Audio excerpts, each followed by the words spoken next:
Hello everyone, it's Maureen. I decided to film a little bit of a mini Notions thrift haul here. I was able to pick up a few things, and just so you know, we have a Jace keeping us company over here, so black cats and cauldrons and all sorts of good things, as you can see. So yes, we have a cauldron. That is actually a purchase that I have made today. I have a larger one of these. It's probably maybe a third bigger than this little cauldron. And it has the same features. It has the hammered copper body, cast iron twisted handle, and little feet. And since I had the larger one, I didn't exactly have another one with the nice twisted handle, so now she has a sister. You may have seen pictures of it on my Instagram.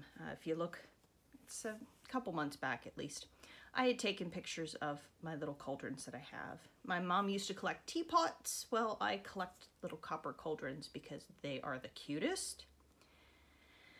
And in our little cauldron today, which has acted sort of like a basket, I have some of our Notions. So, these are from thrift shops in my local area. Granted, you can find vintage sewing Notions in most, there's at least one person who tends to do some sewing or fiber arts related things. I find in at least every thrift shop I've been into. This one happened to have a vintage greeting card in with it, but it is for red velvet ribbon, which has like a satin back to it. So it's a one-sided velvet ribbon, which I thought would be quite nice. Jace is like, oh, something to sniff. So I'll just set that over there. And I did actually get something Notion-y. I have your typical vinyl soft measuring tape, and I wanted to get a couple older ones, so I found this one. Says it's made in Spain, and it has sort of a red backing on the other side, so I thought that was kind of interesting. It looks like it's in your standard unit of measurements of inches and such. So your I guess imperial measurement, I think is what they call that, as far as the old term. So got a vintage measuring tape, and of course there will be lace. And check that out, guys. The beautifully made floral lace, and it's a small narrow width. There's 4.5 feet of it, which means it's perfect for dolls. So that's why I bought this. I figured I could make a ruff or cuffs for a 16th century doll at some point in the future, and I have a few projects coming up in that realm, so lace, yay.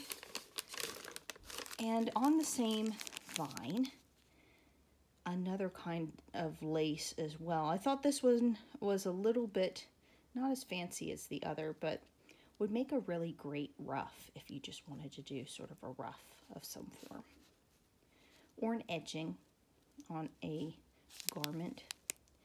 But with the way that I saw this coming loose right here, I was like, okay, this is a handmade lace. This is something someone had bobbins and actually had made.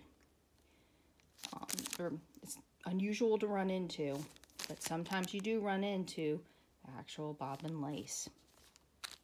I can probably do a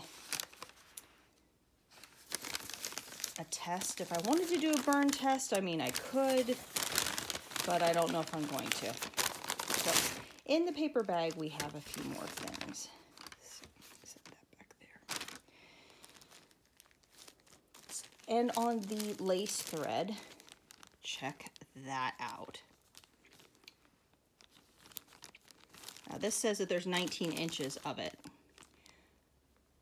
And it looks like there's 6 picos or leaves of lace here. So I could probably put this on a pair of gloves for maybe, well, I was thinking that it's the right size for Dorothy if need be, my half-scale cohort of sewing shenanigans. So either we could make a 17th century collar, but that's more like a men's garment. But I was thinking if we made her some gloves, we can put this lace on her gloves because she doesn't have the biggest wrists. It wouldn't be enough lace for me, but it'll definitely be enough lace for her. So, I mean, you have the beautiful floral motif. You can't go wrong. It really looks like 17th century lace. You just don't find them like this. I am just excited because why not make her a pair of like Elizabethan gloves? Even if she doesn't wear them, she can sort of display them or have them tucked nearby. I mean, both men and women wore gloves with lace on them back in the 1600s. Some were embroidered, and there's various different styles. So we can make gloves for Dorothy. I'm so thrilled. This is just the coolest thing ever. So there's that. Put that over there. And on the same vine as dolls, I do get some good buttons, but I don't use buttons a lot in my sewing. But I thought to myself, if I should do buttons, I don't have small ones like this for possible doll clothing. They did use them on regular human-sized clothing for shirts and such, and these are quite delicate. These are mother of pearl and of various different kinds. There's at least like 2 of each style, enough that you probably could do something with it. And to be honest with you, even some mixed matched buttons is not the worst thing. Here's some others. They had a couple packs of small ones, so I was really impressed. I'm like, oh, we could do something with these. Some of these even just seem to have a straight hole through, so it's almost like a mother of pearl bead, so to speak. So that's an idea too. And another one. You know, there's one with a single hole in it again, so there's a couple I think as well. Oh, it looks like they thinned out some of these buttons too. Notice this one here. That's the back side of the button. I think that's the front side. So I will have to take a look at that. But there are, yeah, there's quite a few. That one there has a single hole in the back, but tiny little ones in the front. Interesting. Yep, that one does too. See, it has one big hole in the back, the little one in the front. You learn something every day. But yet again, would be kind of fun to use some buttons in doll clothing if need be. And mother of pearl, because why not? And even if I don't use them, they'll be in my little button container, which is like a mason jar, and they'll look pretty. And not take up a lot of room either. There is that. I found this item is something I've not run into, but I wanted to share it with you because it has a label, which is very kind of rare.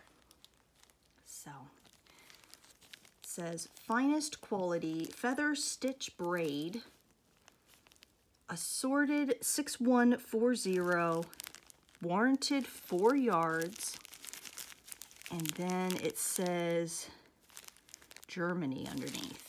So I know with the light behind me, it's a little hard to read it in the plastic, but I thought that was really interesting trim.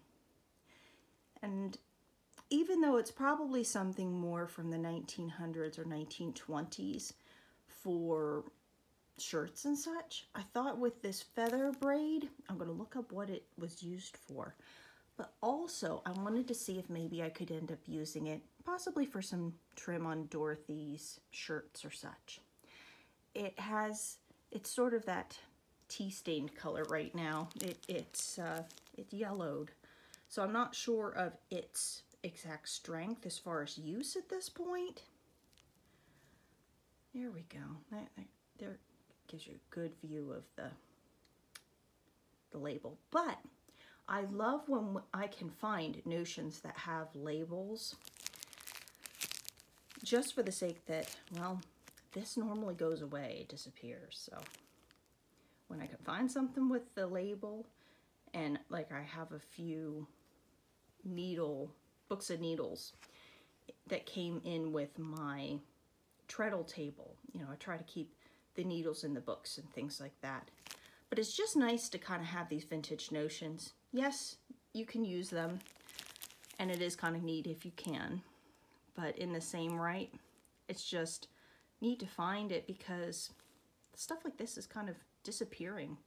And somebody might know what it possibly is at one point or another, but it's just something you don't easily find any longer. So put that over there. Jace is riveted. Riveted Boo! Yes, Jace Boo. Boo is his middle name. So he puts up with all of Mommy's oddities, what can we say? All of the sewing things stay in boxes, containers, cabinets. I really don't try to leave them out and loose where the cats can get to them. For the most part, the kitties stay out of it, but I don't want it to be a temptation because, well, cats. It's just one of those things. So that is our Sewing Notions thrift haul for today. And just as a little aside, that's what I'm currently working on. Let's